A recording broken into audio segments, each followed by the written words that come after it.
পড়ছিলাম ব্রধুয়া তুমি আমাবস্যা, কলমে নুরাইশা মাহানুর। পর্ব সংখ্যা 2। সকালবেলার আলস্য ভেঙে হন্তদন্ত হয়ে খাবার টেবিলের কাছে এসে প্রায় হুমড়ি খেয়ে পড়ল জায়রা। রাতের গভীরতায় ঘুমের সঙ্গে তার বোঝাপড়া হয়নি বললেই চলে। ফলে সকালে ঘড়ির কাঁটা সে ধরা দিয়েছে অপরাধীর মতো দেরিতে। সময়ের পেছনে পড়ে যাওয়া পা টেনে নিয়ে চলছে তাকে। বিশ্ববিদ্যালয়ের ঘণ্টাধ্বনি বোধহয় আগেই তার অনুপস্থিতি ঘোষণা করে দিয়েছে। টেবিলের এক পাশ থেকে তৈয়ব স্থির দৃষ্টিতে তাকিয়ে প্রশ্ন ছুড়ে দিল, এত দেরি হলো কেন?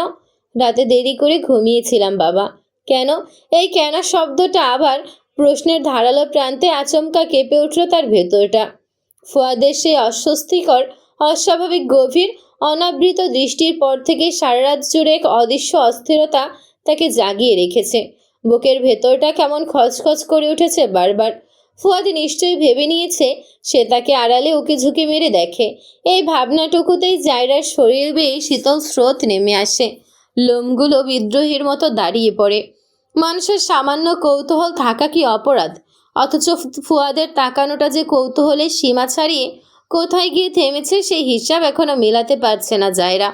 মাথার ভিতর প্রশ্নগুলো ঘুরপাক খেতে খেতেই জট পাকিয়ে গেছে। নীরব হয়ে থাকা জায়রার দিকে তাকিয়ে তৈয়ব আবার বলেন, কি হলো, ভার্সিটি যাবে না নাকি? খেতে বসো।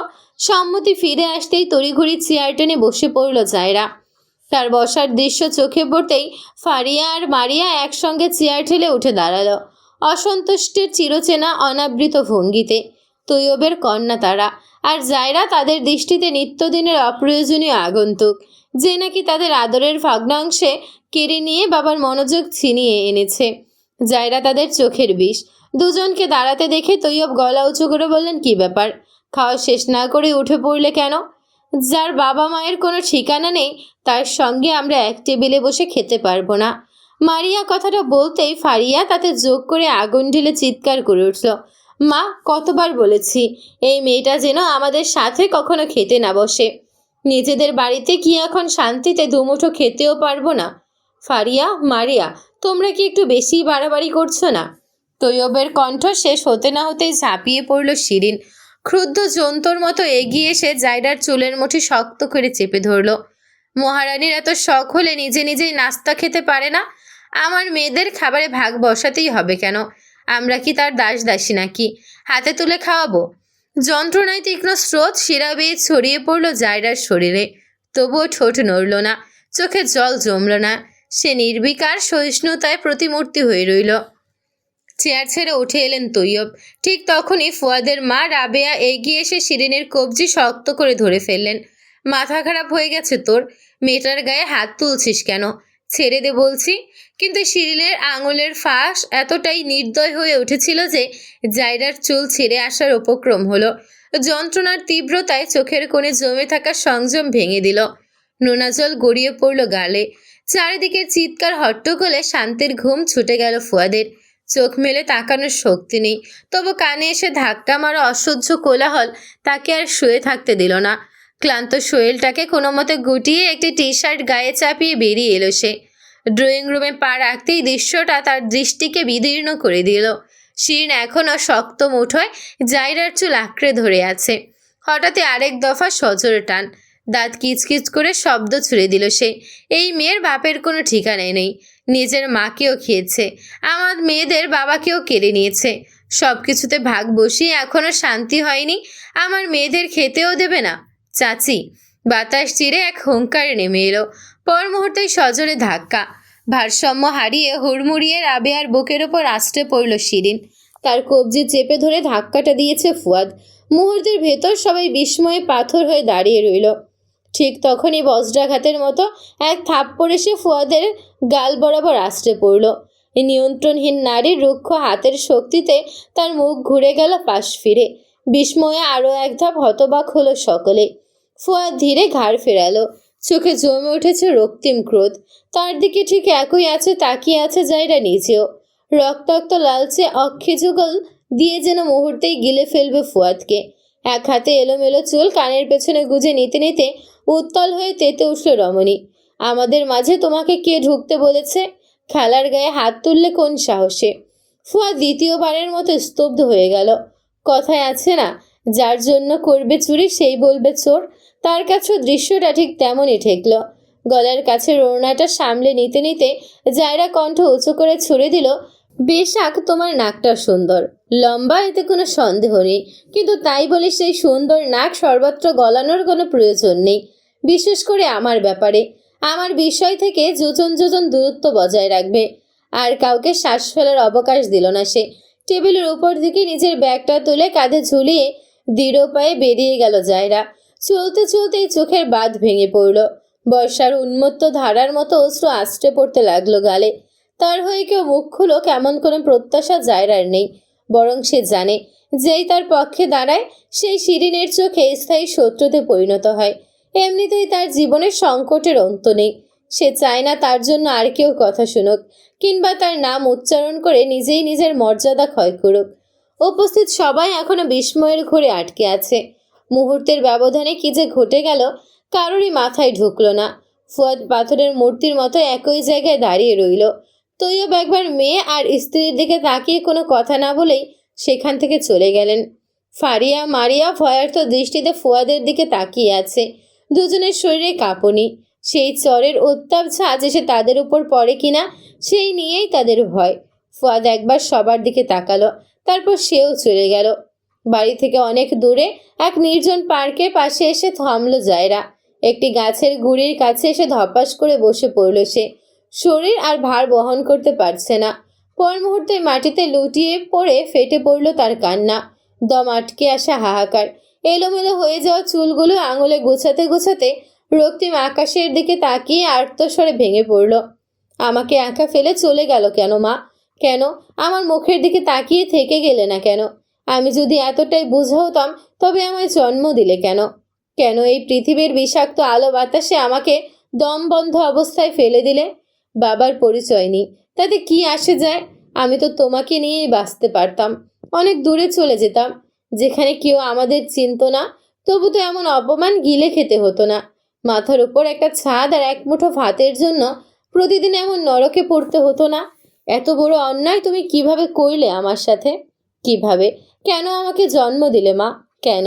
বলতে বলতে রমণীর কান্না আরো বেপরোয়া হয়ে উঠল। আশেপাশে দু চারজন কৌতূহলী চোখে তাকিয়ে রইল। কারো মনে হলো মেয়েটা বুঝি ভারসাম্য হারিয়েছে। তবু কেউ এগিয়ে এলো না। শহরের উদাসীনতা এমনই। দুঃখ এখানে ব্যক্তিগত, দর্শক কেবল নীরব দর্শকই। অনেকটা সময় এভাবে গড়িয়ে গেল।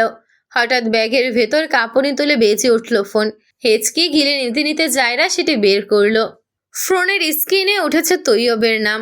বাবার নাম দেখে দ্রুত চোখ মুখ মুছে নিল সে। ভাঙা অবস্থাকে জোর করে গুছিয়ে নিল এক মুঠো স্বাভাবিকতায়। কলটা রিসিভ করলো। ওপাশ থেকে ভেসে এলো কাপা কাপা স্বর। প্রবল দ্বিধা আর অপরাধ বোধে বেশ জড়তা নিয়ে ভদ্রলোক শুধালো, কই তুমি মা? আমি তোমার ভার্সিটির সামনে দাঁড়িয়ে আছি। রমণী সহসাই নিজেকে স্বাভাবিক রেখে বলল, আমি বন্ধুদের সাথে একটু বাইরে আছি বাবা। তুমি চলে যাও, বাসায় গেলে কথা হবে। তুমি ঠিক আছো তো মা? আহত শোনালো ভদ্রলোকের স্বর। সেই কাতর কম্পন এক নিমিষে রমণীর অন্তর দুমড়ে মুচড়ে দিল। মনে হলো হৃৎপিণ্ডের গভীরে কেউ জং ধরা তীর ছুঁড়ে দিয়েছে। তারপর নির্মমভাবে সেটি টেনে আবার বের করছে। চোখের কোণ বেয়ে দুফোঁটা অশ্রু গড়িয়ে পড়ল। তবু ঠোঁট কামড়ে নিজেকে সামলে নিয়ে রমণী বলল, ঠিক আছে বাবা, এত চিন্তা করার কিছু নেই। এখন এসবের সাথে অভ্যাস হয়ে গেছে। তুমি বাসায় যাও, আমি একটু ব্যস্ত, পরে কথা হবে। বিদায় জানিয়ে কলটা কেটে দিল সে। ফোনটা বুকের কাছে চেপে ধরে হেঁচকি তুলে উঠল। কান্না আটকে রাখার চাপে বুকটা ভারী পাথরের মতো হয়ে এলো। ওপাশে ভদ্রলোকও দুফোঁটা অশ্রু ফেললেন। মেয়েটা যে কেঁদেছে তা তিনি ঠিক টের পেয়েছেন। কারণ যাই হোক, জায়রার কণ্ঠস্বর তার কাছে ভীষণ চেনা, অতি পরিচিত। অক্ষরের ফাঁকে ফাঁকে সে লুকিয়ে রাখতে পারে না নিজের ভাঙন। মেয়েটার একমাত্র আশ্রয় তো তিনি। তিনি যদি না বুঝতে পারেন তবে আর কে পারবে? একটা সময় নিজেকে সামলে নিয়ে উঠে দাঁড়ালো জায়রা। গায়ের ধুলো মুছে নিল অন্যমনস্ক ভঙ্গিতে। এলোমেলো চুলগুলো আঙুলে টেনে গুছিয়ে ব্যাগ থেকে একটা ক্লিপ বের করে শক্ত করে আটকে দিল। বুক ভর্তি এক দীর্ঘশ্বাস সেরে সামনে পা বাড়াতেই আচমকা থমকে গেল। কারো হাত তার সামনে এগিয়ে এসেছে এক বোতল পানি নিয়ে। চোখ তুলে তাকালো জায়রা। সামনে দাঁড়িয়ে আছে এক সুপুরুষ। নিরেট, স্থির, অপ্রস্তুতহীন ভঙ্গি। পানির বোতলটা দৃঢ় হাতে চেপে ধরে এগিয়ে রেখেছে সে। জায়রা একবার উপর নিচ করে লোকটাকে পরখ করলো।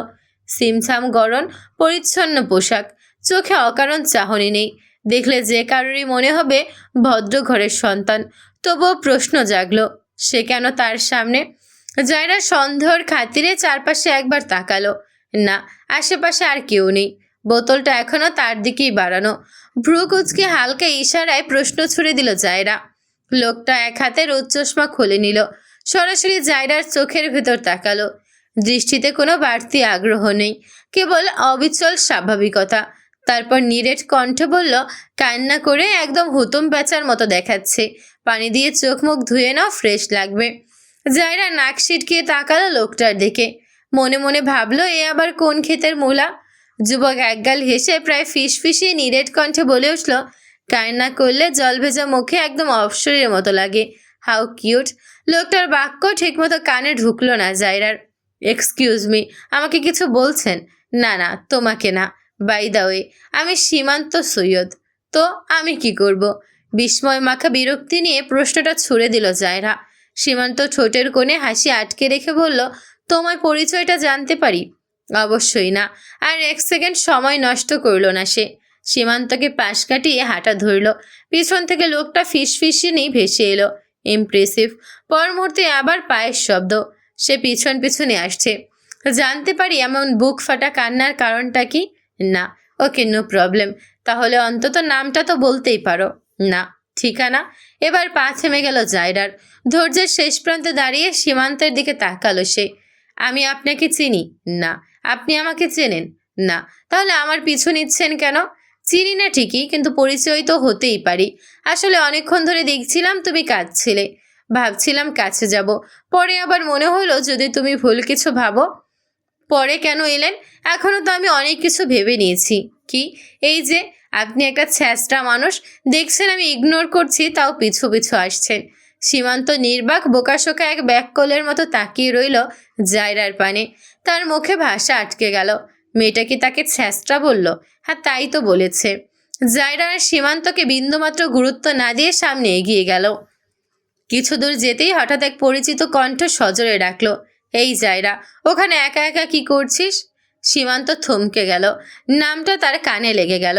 বিড়বিড় করে কয়েকবার আওড়ালো, জায়রা, জায়রা। তারপর একরাশ হাসি ছড়িয়ে স্বগক্তির মতো বলে উঠল, জায়রা, সুইট নেম।